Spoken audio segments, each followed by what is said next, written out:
خذ من أموالهم صدقة تطهرهم وتزكيهم بها وصل عليهم إن صلاتك سكن لهم والله سميع عليم. En fait, alayhi salatu salam, il en parle. Il dit, ben, vous devez investir l'argent des orphelins, sinon la zakat, elle va les bouffer, elle ne va rien en laisser. D'un point de vue économique, ça veut dire il ne faut pas laisser l'argent dormir. C'est ce qu'on appelle, alors un peu plus scientifiquement, c'est la circulation verticale de l'argent.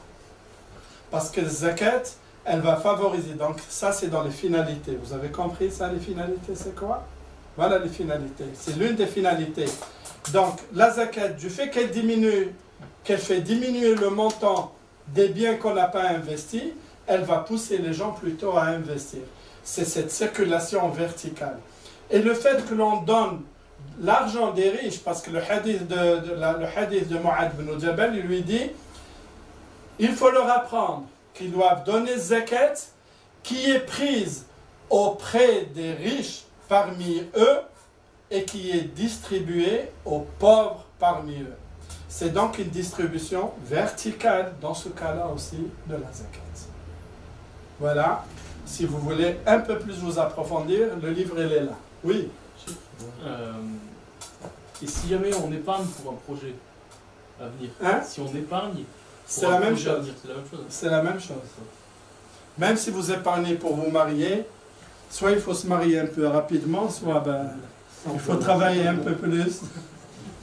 Et si vous, par exemple, avec un exemple 10 000 francs, par exemple, puis vous achetez une voiture, oui. C'est considéré comme cette voiture?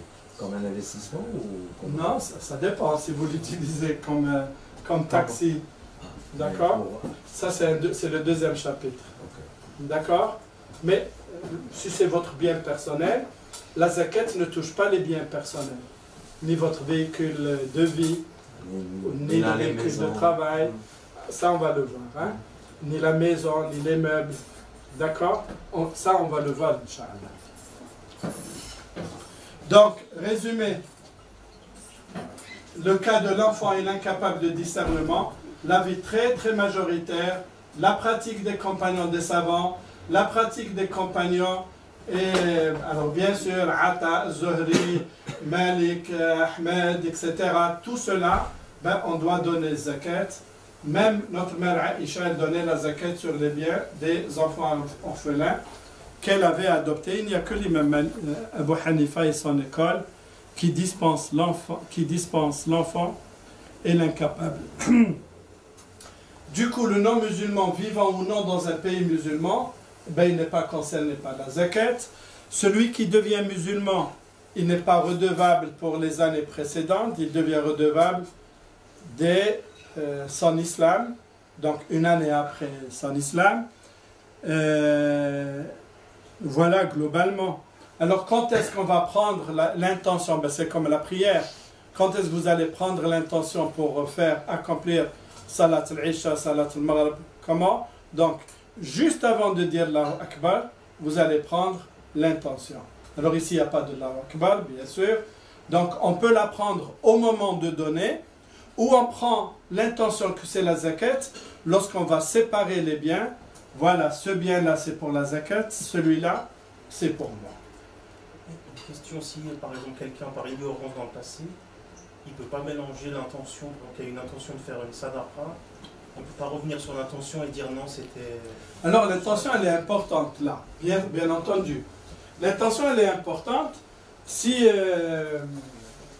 c'est de l'argent que je vous dis, voilà, prends. Qu'est-ce que ça veut dire ça? Ça peut vouloir dire, c'est un don que je vous fais. Ça peut vouloir dire, vous m'avez prêté, je vous rends. Ça peut vouloir dire une aumône. Ça peut vouloir dire zakat. Donc c'est l'intention, innamal a'malu binniyat wa innama likulli imri'in ma nawa. Donc c'est là où l'intention elle est importante justement. Donc lorsque je donne de l'argent En fonction de quoi? Pourquoi je l'ai fait? Donc si je l'ai donné comme zakat, c'est bon, ça équivaut à la zakat. Mais si je l'ai donné comme sadaqa, une aumône recommandée, ça reste une aumône recommandée. Je ne peux pas revenir après et dire « Ah, voilà. » D'accord? L'intention doit être connue par le bénéficiaire. Non, non. On peut lui dire, c'est la zakat, on peut lui dire. Mais le bénéficiaire, ça ne regarde pas du tout. Et nous, comment on sait que c'est... si on le fait sans faire attention, par exemple, quelqu'un qui ne connaît pas et qui fait c'est une sadaqa seulement. C'est une sadaqa. Hein, c'est une aumône recommandée. Parce qu'il y a deux choses. Il y a la zakat, qui est le pilier, donc qui est une obligation, et sadaqa, l'aumône, moi j'ajoute recommandée, parce qu'elle est recommandée par Dieu et par le prophète. Donc ça n'est pas le même statut. Ce que je donne, ben, c'est la même chose. Vous entrez ici, vous faites une prière de 4 raka'at, et puis après, voilà, on fait le adhan du Isha, et on fait la prière à moi. Bon, j'ai déjà fait ma prière de 4 raka'at. Vous allez vous dire, donc c'est l'Isha, mais non. Ce que vous avez fait, c'est spécifique pour ça. Ça, c'est un large sujet, on appelle ça tshrik al-ibadat, qui dans les obligations, il n'est pas valable. Globalement, il n'est pas valable. Il va être valable avec les recommandations. D'accord?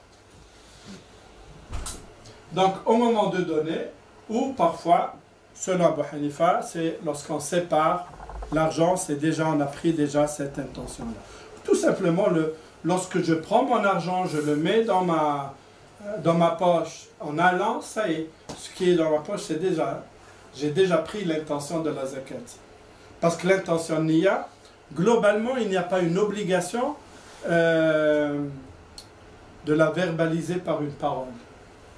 Voilà. Bon, souvent, nous, c'est ce que nous faisons, hein, lorsque je me mets pour faire la prière du Dor, on n'est pas obligé de faire ça. Bon, nous, on le fait pour nous aider à bien asseoir notre intention. Mais il n'y a pas de paroles bien spécifiques, d'accord? Il n'y a que le Hajj où il y a une obligation de dire le Bek Allahumma le Bek. D'accord? Ou le Bek Allahumma Amra, c'est une autre histoire. Oui. Et vous avez dit que c'est par rapport à l'intention. Pour le jeune enfant et celui qui ne fait pas de discernement, il n'a pas l'intention, mais du coup, est-ce qu'il a le mérite quand même de la zakat? Mais bien sûr, il a le mérite. Mais ce n'est pas à lui de donner zakat, lui, il ne sait pas l'enfant. On peut lui dire. Mais c'est le tuteur qui s'occupe de sa fortune qui doit le faire à sa place. Parce que les enfants, ben voilà, ils doivent avoir un tuteur. C'est leur papa, c'est leur maman, c'est leur oncle s'il n'a pas de parents. D'accord, c'est leur grand frère. Donc c'est le tuteur qui prend l'intention au nom de l'enfant. Et l'enfant, il a tout le mérite, bien entendu. Merci pour la question.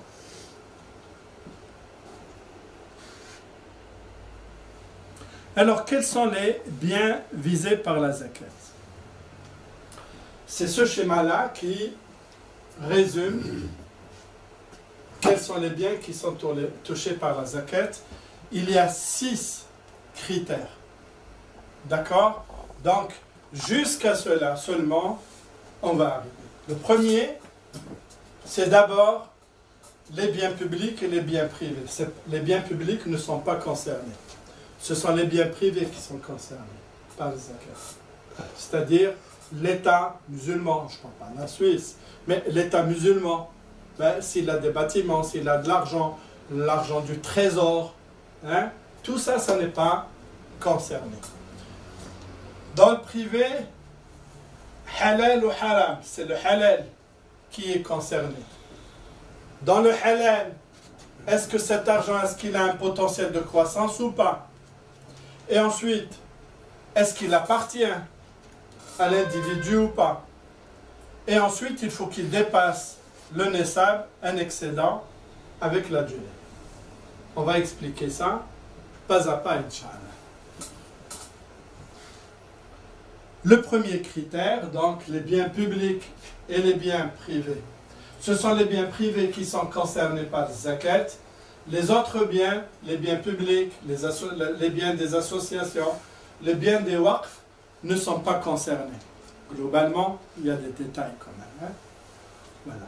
L'waqf, vous savez ce que veut dire l'waqf? L'waqf, c'est ce qu'on appelle habous, les biens de main morte. C'est quelqu'un ou quelques-uns qui donnent une sadaqa jariya, qui construisent par exemple un home pour les vieux, un home pour les étudiants, d'accord, voilà. Donc c'est une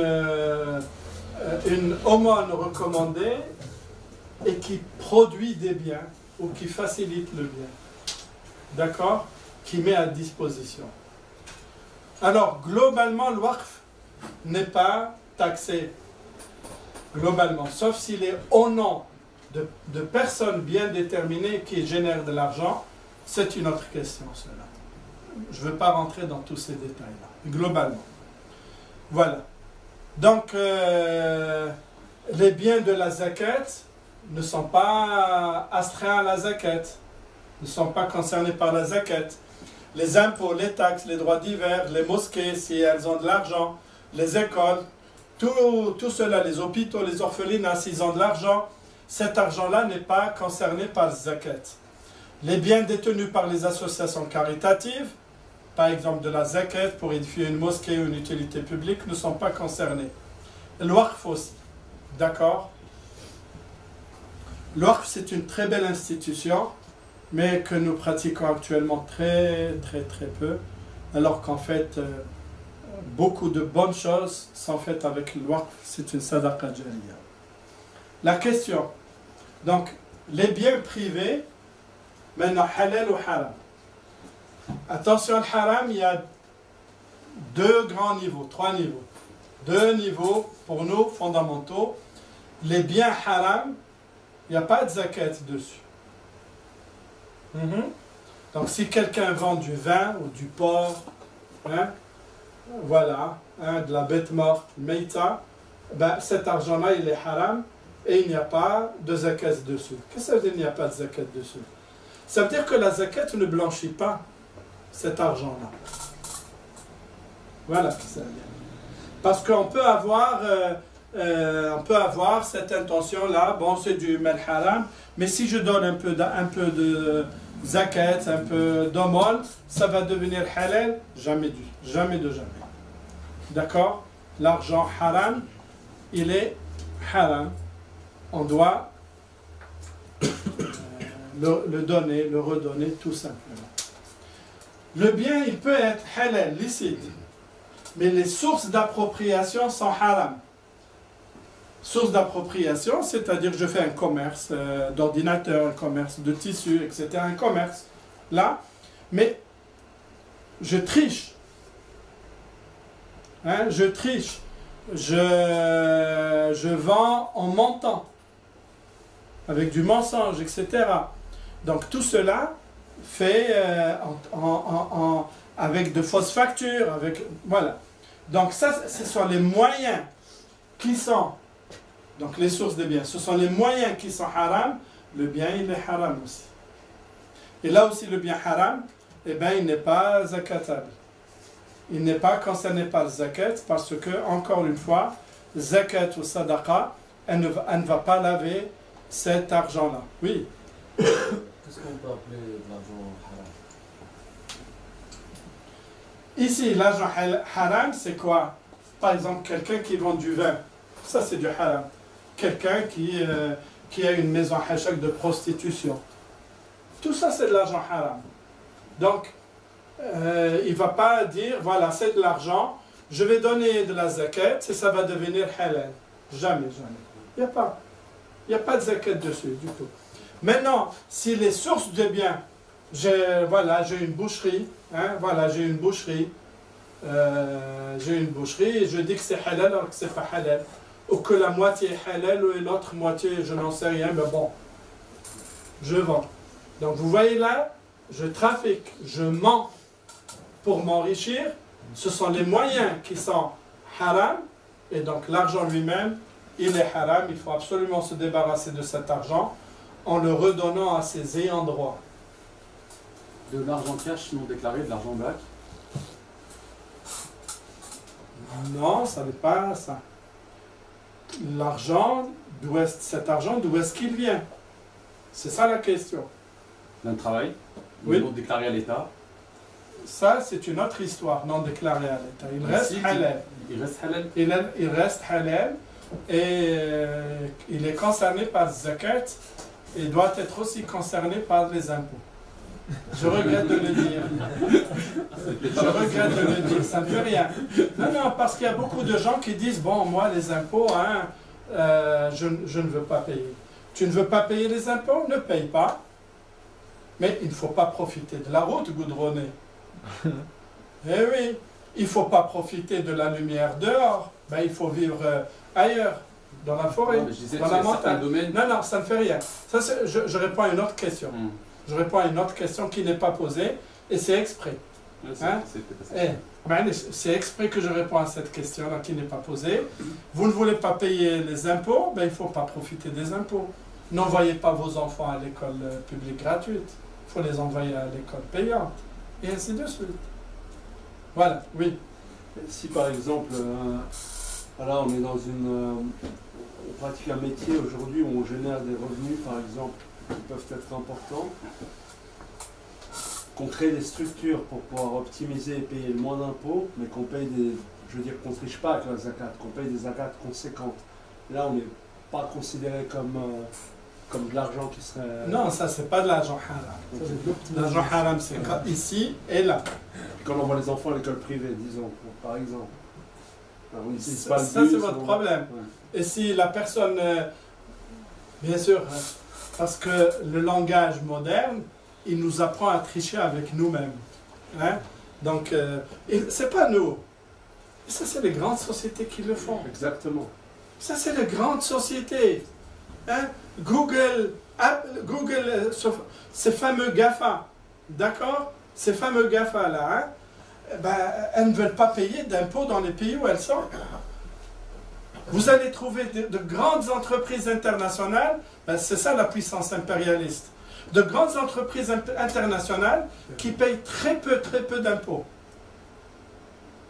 Et grâce, le mot, c'est ce qu'a utilisé notre frère, l'optimisation, l'optimisation fiscale, oui. Et donc, ils font de telle façon, ils maquillent de telle façon, et la loi les aide, le problème, ils maquillent de telle façon leur compte que finalement, ce qu'ils déclarent à l'état où ils existent est très faible et donc ils ne vont pas payer d'impôts tout simplement. Voilà. On n'est pas dans la tromperie là. On est dans la tromperie, on est plus que la tromperie. Vis-à-vis de l'État, c'est plus que de la tromperie, bien sûr. Parce que là, il s'agit d'être sincère envers aussi l'État dans lequel nous vivons. Ne nous trompons pas. Parce que l'État dans lequel nous vivons,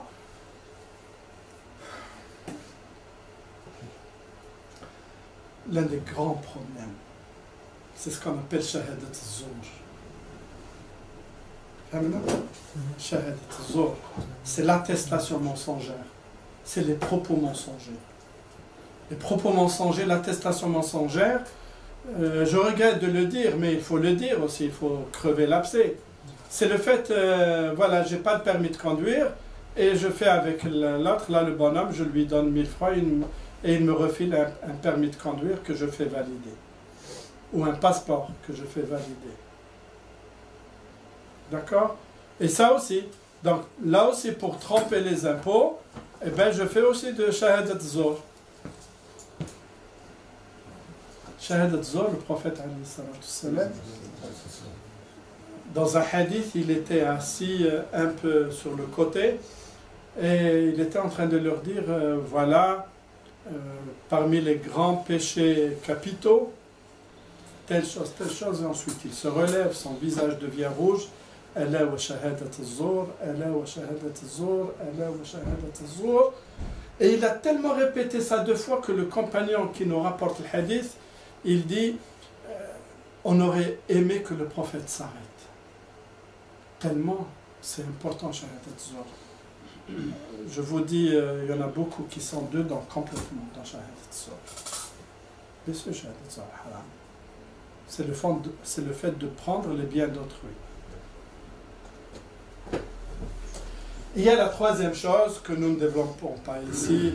On va la développer une autre fois avec les frères d'Ans. Alors, donc, premier critère, on a vu. Premier critère, c'est quoi? C'est les biens privés qui sont astreints à la zakat. Deuxième critère, c'est les biens halal. Donc, c'est le deuxième niveau. Les biens qui sont astreints à la zakat. Troisième critère, c'est ce qu'on appelle le potentiel de croissance nama. Alors, c'est quoi le potentiel de croissance? C'est le fait que si j'ai de l'argent, est-ce que potentiellement, est-ce qu'il peut augmenter ou pas? Si je l'investis, il peut augmenter. Si j'ai un troupeau de brebis, un troupeau d'ovins ou de tout, est-ce qu'il est susceptible d'augmenter par lui-même ou par des effets ou pas? C'est ça, ce qu'on appelle le potentiel de croissance. Donc, même si je n'investis pas mon argent maintenant, même si vous déposez votre argent dans un compte bancaire, vous savez, les taux, ils sont combien? Combien on vous donne? Vous savez, non? 0,5%. 0%. 0,5%, vous êtes déjà bien. Bah, on donne 0% tout simplement. Pourquoi? Parce que la BNS, elle donne un taux d'intérêt négatif. Un taux d'intérêt négatif, c'est pour pousser les gens plutôt à la consommation. Donc c'est ça la notion de potentiel de croissance. Alors quels sont les biens qui sont susceptibles d'augmenter et quels sont les biens qui ne sont pas susceptibles d'augmenter? Il y a donc aussi un terme, donc nama. Nama, c'est ce qu'appelle Imam Malik, il appelle l'illa. Hein, c'est le motif de la prescription. Hein. Ensuite, après, les autres l'ont suivi. Avant lui, globalement, personne n'avait appelé ça, n'avait bien déterminé ça. C'est lui qui va appliquer ça. Et donc, deuxième concept important à connaître, ce qu'on appelle urud qinya. Urud qinya. Urud, c'est globalement les biens. On distingue ce qu'on appelle urud tijara et urud qinya. Urud tijara, c'est les biens, c'est les marchandises que l'on achète et que l'on vend. Donc c'est le même terme. Urud qinya, ce sont les biens à usage privé. Ta voiture, d'accord, tes biens, ton meuble, tes ordinateurs. Donc tout ce qui, pour l'individu, tout ce qu'il a pour lui, une maison, sa maison. Mais s'il a une deuxième maison qu'il a achetée pour vendre, c'est une autre histoire. D'accord? S'il a acheté un véhicule pour lui, s'il a acheté un deuxième véhicule pour le vendre, ça devient urud tijara, c'est un bien marchandise. D'accord? Non. Si c'est sa résidence principale, il l'a vendue, il a fait une plus-value. Il n'y a pas de problème ici. Si c'est sa résidence principale qu'il a vendue, qu'il a fait une plus-value, ben, cette plus-value, il va l'ajouter avec ses biens et au bout d'une année, il va payer la zakat dessus. D'accord? Voilà. Tout simplement. Et puis, donc là, dans le cas de parler du véhicule, si la personne typiquement est chauffeur de taxi, sur un véhicule, il n'a pas à payer dessus, mais s'il a un deuxième véhicule, dans ce cas-là, il paye dessus. Non. J'ai dit ça, c'est pour le privé. D'accord, ok. Ça se généralise aux entreprises. Si c'est un outil de travail, donc même s'il a 10 voitures avec lesquelles il travaille en tant que taxieur, c'est on dit, Ouais. hein, le mot taxieur n'existe pas, il existe en Algérie seulement. Je ne sais pas ailleurs si ça existe ou pas. D'accord? Donc, il ne paye pas dessus la zakat. Mais s'il le destine, lorsqu'il achète le véhicule pour le vendre, alors zakat, même s'il l'utilise pour lui-même ou pour taxi, etc. Donc tout dépend de l'intention première de l'individu. D'accord? La même chose, ce qu'on appelle, alors pour ceux qui connaissent un peu d'économie, le bilan, donc c'est les moyens de production. Les moyens de production sont des urud qinya, il n'y a pas de zakat dessus. C'est quoi? Est-ce que quelqu'un a fait un peu d'économie chez vous ici, comptabilité? C'est ce qu'on appelle les actifs immobilisés, hein, dans le bilan. C'est les actifs immobilisés, le bilan, il y a les actifs passifs, dans les actifs, il y a les actifs circulants et les actifs immobilisés. Globalement, les actifs immobilisés, il n'y a pas de zakat parce que c'est les moyens de production. Et ça, c'est Dieu subhanahu wa ta'ala qui a voulu ne pas taxer ces moyens de production. On ne taxe pas les moyens de production. Pour un individu, si vous avez une scierie, donc les machines, si vous avez des taxis, ou pour une entreprise, aussi grande soit-elle, d'accord, les moyens de production ne sont pas taxés par la zakat. Ce sont les autres biens qui vont être taxés. Voilà le concept de nama, potentiel de croissance. Naam. Du coup, dans le bilan, ça veut dire, si on reprend dans le bilan, ça veut dire que c'est les actifs circulants qui sont concernés par un zakat. En particulier, oui. En particulier, oui. Donc c'est ce que je montre ici avec des dessins. Voilà. D'accord? On est tombé dessus. Donc c'est les actifs circulants qui sont concernés, ainsi que les dettes à court terme. D'accord? Les fonds étrangers à court terme. Pour ceux qui ont fait un peu de comptabilité, ça va leur servir beaucoup pour apprendre, comprendre tout ça. J'ai un bien, un investissement locatif. La zakat, c'est sur les revenus générés ou sur la valeur du bien? C'est sur les revenus. Les impôts, c'est sur la valeur et les revenus. Pour zakat, c'est sur les revenus. C'est ce qu'on appelle mustarellet. Hein? C'est les revenus d'exploitation. Donc ici, les biens à valeur monétaire que nous avons, les produits agricoles, les titres, les bestiaux, les produits de la mer, les trésors, etc. Donc ça c'est le troisième critère. Et c'est comme par exemple dans l'ancien temps, les bestiaux c'était leur moyen de travailler. J'ai pas compris. Dans le temps, les Oui. bestiaux, les gens travaillaient avec les bestiaux, avec leur bétail. Donc du coup, si c'est le moyen de l'outil de travail, il n'est pas concerné. Ouais, il n'est pas concerné. Il n'est pas bien, concerné. Ça c'est que le bien acquis en fait. Non, non, c'est que les biens. Okay. Donc il n'y a aucun problème ici. Hein. Ça c'est des choses qui étaient appliquées il y a déjà des siècles sans aucun problème. Je vous prie m'excuser. Salam alaikum.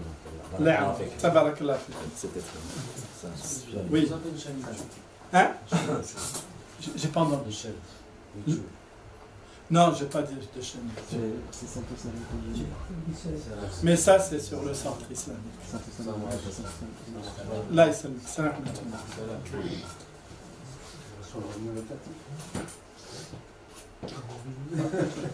Donc là, c'est ce que j'ai dit, hein, les biens de l'individu tant qu'il jouit. Voilà les moyens de travail, de production, c'est ce que j'ai expliqué. Alors, il y a encore d'autres biens qui ne vont pas être... on peut les faire entrer ici ou ailleurs. Il y a d'autres biens potentiellement croissants, mais qui ne croissent pas. Et donc, ils ne sont pas assujettis à la zakat, les biens volés ou perdus.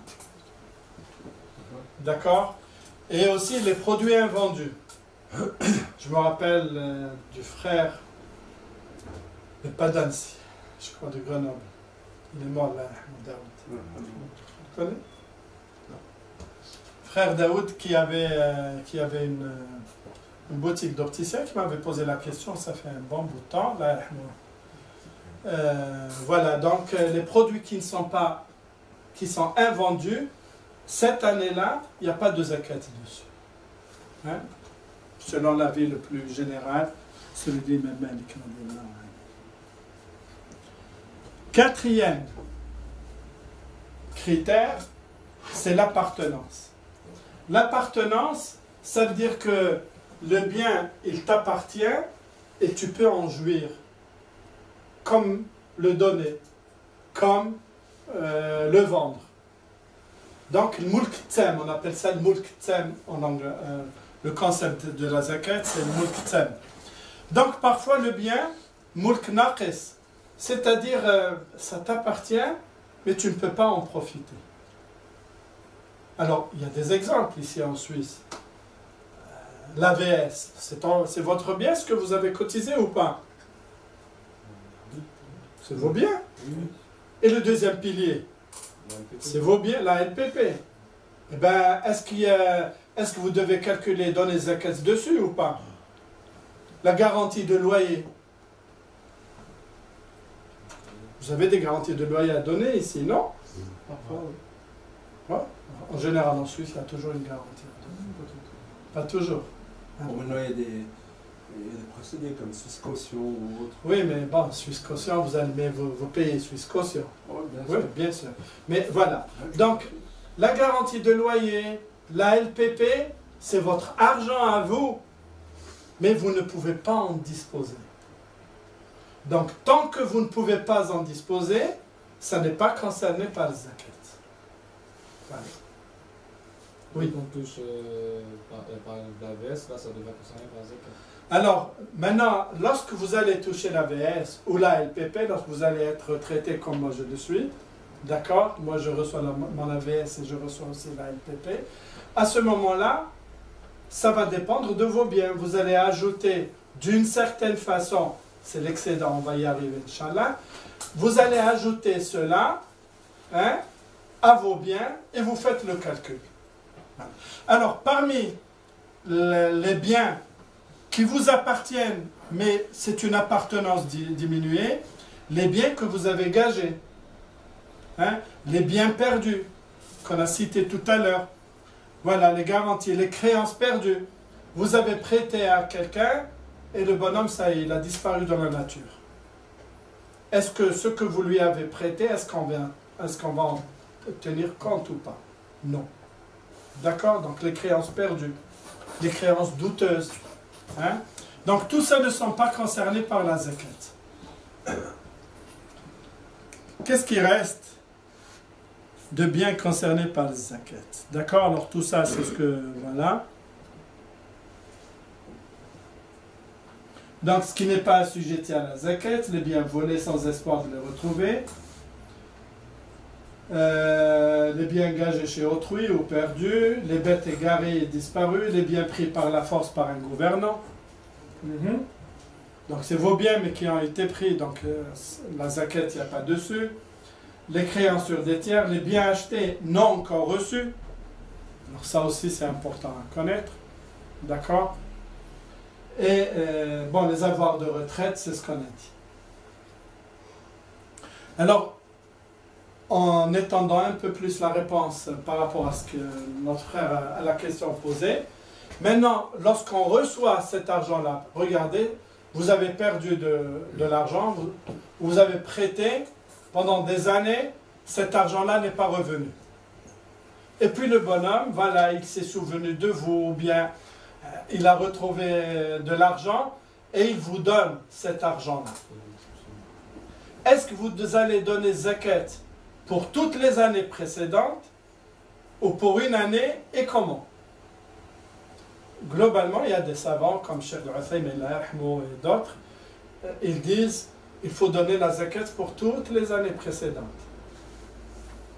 L'imam Abu Hanifa et Malik ne sont pas d'accord. Ils disent non, on ne va pas donner zakat sur cet argent qu'on a récupéré pour toutes les années. On va donner zakat juste pour une année. Mais l'imam Malik et Abu Hanifa, ils sont d'accord sur ça, mais ils divergent sur quelque chose. L'imam Malik, il dit, lorsque vous recevez cet argent-là, vous donnez sur le champ la zakat dessus. D'accord? Je crois que c'est l'avis le plus pertinent. C'est l'avis le plus pertinent. خذ من أموالهم صدقة تطهرهم وتزكيهم بها وصل عليهم إن صلاتك سكن لهم والله سميع عليم